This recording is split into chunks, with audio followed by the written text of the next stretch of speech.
स्वागत है। मैं ऋषि कुमार। आप देख रहे हैं यूपीसीएम न्यूज़। पेश है आज की खास रिपोर्ट। भारतीय किसान मजदूर यूनियन दशहरी के राष्ट्रीय अध्यक्ष लखनऊ विकास प्राधिकरण के तानाशाही रवैये के खिलाफ किसान पंचायत में मुआवजे के बाद कब्जे की मांग को लेकर अधिकारियों पर गरजे। उन्होंने कहा, लखनऊ पुलिस के बल पर किसानों की जमीन पर कब्जा नहीं कर सकता एलडीए। देखिए, कुछ मुआवजे का इशू यहाँ फंसा हुआ है। किसान की मांग है कि 2015 के सर्किल रेट के आधार पर किसान को भुगतान किया जाए, या फिर 2015 में जो मार्केट वैल्यू थी 80 लाख रुपए बिके, उसका दोगुना 1 करोड़ 60 लाख रुपए दिया जाए। मेन हमारा बिंदु यही है। उसके अलावा जो मकानों का था, संशय चल रहा था किसानों के, यहाँ नागरिक जो है किसान हमारे कलिया खेड़ा प्यारेपुर सभी गाँव में कुछ मकान चिन्हित किए गए थे कि ये गिराए जाएंगे। उसमें भी वार्ता हुई है और तमाम चीजें रिपोर्ट अधिकारियों ने भेज दी है, उसकी लिस्ट कि मकान कम से कम गिराए जाएंगे। ज्यादातर मकान छोड़ दिए गए, लगभग 100 के आसपास छोड़े जा रहे हैं। जो मकान योजना गांव के बाहर योजना में है, उनका भी संपूर्ण जो है मुआवजा आज की तारीख में ठीक ठाक दिया जा रहा है। अधिकारियों की तरफ से कहा गया लिस्ट में लगभग 200 कितने सर 295 मकान चिन्हित किए गए, तो उसमें छोड़े कितने गए? 80% मकान उसमें अब नहीं गिराए जाएंगे। जो 20% मकान आएंगे उसका ठीक ठाक मुआवजा दिया जाएगा और उनको दूसरी जगह विस्थापित कराया जाएगा। तीसरा, पेड़ पौधों का मुआवजा पहले बना था लगभग 3 करोड़ रुपए, जो गणना हुई थी। अभी जब से हम लोग आए हैं और साहब लोग इन्वॉल्व हुए इस काम में, इसको गंभीरता से लिया गया, तो उस 3 करोड़ कलिया खेड़े का जो मुआवजा पेड़ों का बना था उसको 6 करोड़ रुपए कर दिया गया है। अभी और उसमें जो गुंजाइश होगी वो भी 1 आध महीने में उसमें भी कितना बढ़ सकता है, ये सब चीजें देखी जाएंगी। और परसों कुछ अधिकारियों की वजह से यहाँ पर कुछ लोग ठेकेदार और कुछ अधिकारी यहाँ पर कब्जा करने आ गए थे। तमाम विवाद हुआ, आप सब लोगों की जानकारी में है।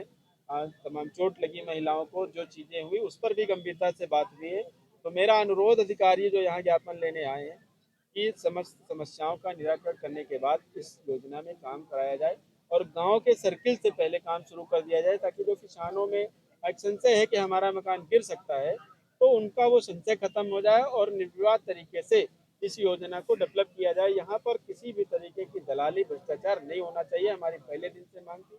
और मैंने एक अनुरोध किया है, जिस तरीके से परसों 25-28 तारीख को यहाँ पर मारपीट हुई, उसमें ये कोई एक अधिकारी है, उसमें शशि भूषण पाठक और एक ठेकेदार को इसके सर पे बाल नहीं थे, गंजा गंजा था, उसने भी मारपीट की थी। तो मैंने अपने ज्ञापन में वीसी साहब को संबोधित हुए लिखा है, इन दोनों लोगों को इस योजना से और हरदोई रोड योजना और इस योजना से बाहर कर दीजिए, इनको गोसाईगंज भेज दीजिए, सीतापुर रोड योजना में भेज दीजिए। अगर ये यहाँ रहेंगे तो विवाद होगा, और अगर वो ठेकेदार काम करने आएगा तो पक्का पिटेगा, हम ही लोग मारेंगे, क्योंकि उसने बदतमीजी की।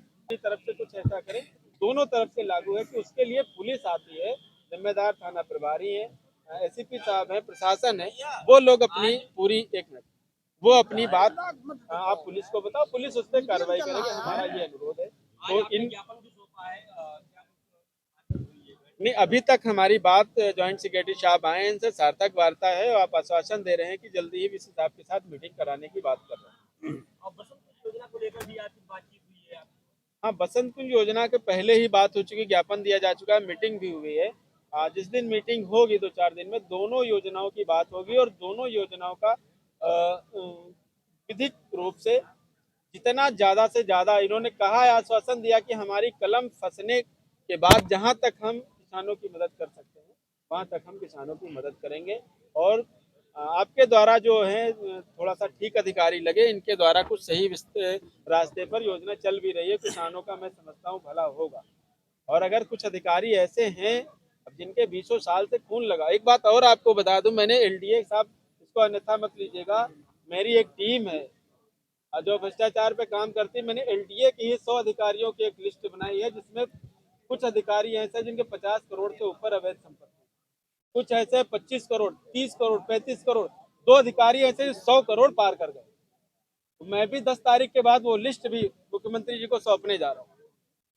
उसमें पूर्व में भी ज्ञापन सौंपा गया था और माननीय किसान यूनियन के जो अध्यक्ष जी हैं और पदाधिकारीगण हैं, उनकी हम लोग सभी मांगों पे सार्थक पहल कर रहे हैं। उसका एक एक करके निराकरण कराया जा रहा है। प्यारेपुर में जो बढ़ा हुआ मुआवजा था उसका हम लोगों ने यहाँ कैंप लगा के यहाँ पे ही सारे फॉर्म भरा के हम लोगों ने एडीएम एलए साहब के कार्यालय में भिजवा कर उसका हम लोगों ने 70-80% उसमें मुआवजा हम दे चुके हैं।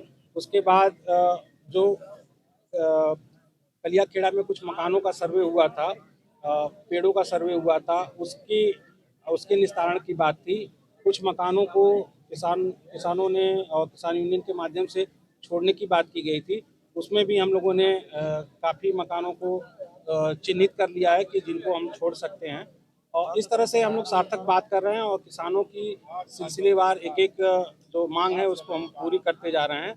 और इसमें साथ में हम लोग ये भी अनुरोध कर रहे हैं किसानों से कि जो हम उनकी मांग लगातार मांग रहे हैं, तो उसमें हमारा अनुरोध है कि हमको भी वहाँ पे जो हम डेवलपमेंटल वर्क एक-एक सेक्टर का करना चाह रहे हैं, तो क्रम से हमको करने दिया जाए, उसमें किसी तरह का विरोध न किया जाए।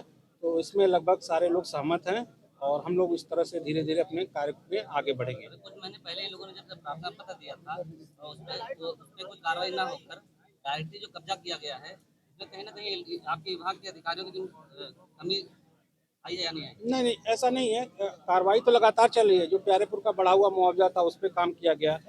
हम लोगों ने सर्वे किया, पिलर से निशान लगाए गए, वृक्षों के सर्वे करके उनका जो प्रतिकर था, उसको निर्धारित किया, मकानों का निर्धारित किया। मकानों के बाद में ये माँग आई कि कुछ मकान बहुत पुराने बने हैं, आबादी में बने हुए हैं, उनको छोड़ दिया जाए। उस पे भी हम काम कर रहे हैं, तो लगातार हम काम कर रहे हैं और किसानों के हित में ही काम कर रहे हैं। सर, बात की जाए कि किसान यूनियन के द्वारा एलडीए के ठेकेदारों पर आरोप लगाए गए हैं, उन्होंने महिलाओं के साथ बदतमीजी की, गाली दी, उस पर आप क्या कहेंगे?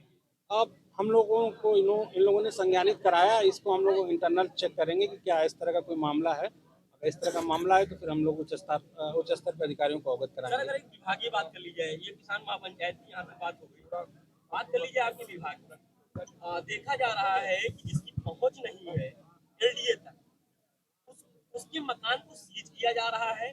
जिसकी पहुंच है शासन में, शासन का वो व्यक्ति है, बीजेपी का वो झंडा लगा के चलता है, उसके मकान पे ना तो एलडीए सीज करने जाती है, और जिन मकानों को एलडीए सीज कर रही है उनको बाद में रीओपन भी कर रही है। क्या कुछ मोटी रकम दी जा रही है विभाग के द्वारा? अब इस विषय पे हम नहीं कुछ कह सकते। इस पर सक्षम स्तर से सचिव साहब के या डीसी महोदय से आप इस विषय पे वार्ता कर सकते हैं, लेकिन ऐसा नहीं है। जो भी चीजें हैं नियमानुसार, जो भी सक्षम अधिकारी हैं जिनको दायित्व दिए गए हैं, उनके स्तर पे कार्य किया जा रहा है। अगर कोई इस तरह की शिकायतें आ रही हैं, जो अफसर कार्यरत हैं, तो उनके खिलाफ उपाध्यक्ष महोदय के स्तर से कार्रवाई। यूपीसीएम न्यूज़ में आज के लिए बस इतना ही। देखते रहें यूपीसीएम न्यूज़। हमारे चैनल को सब्सक्राइब करें और लाइक करें।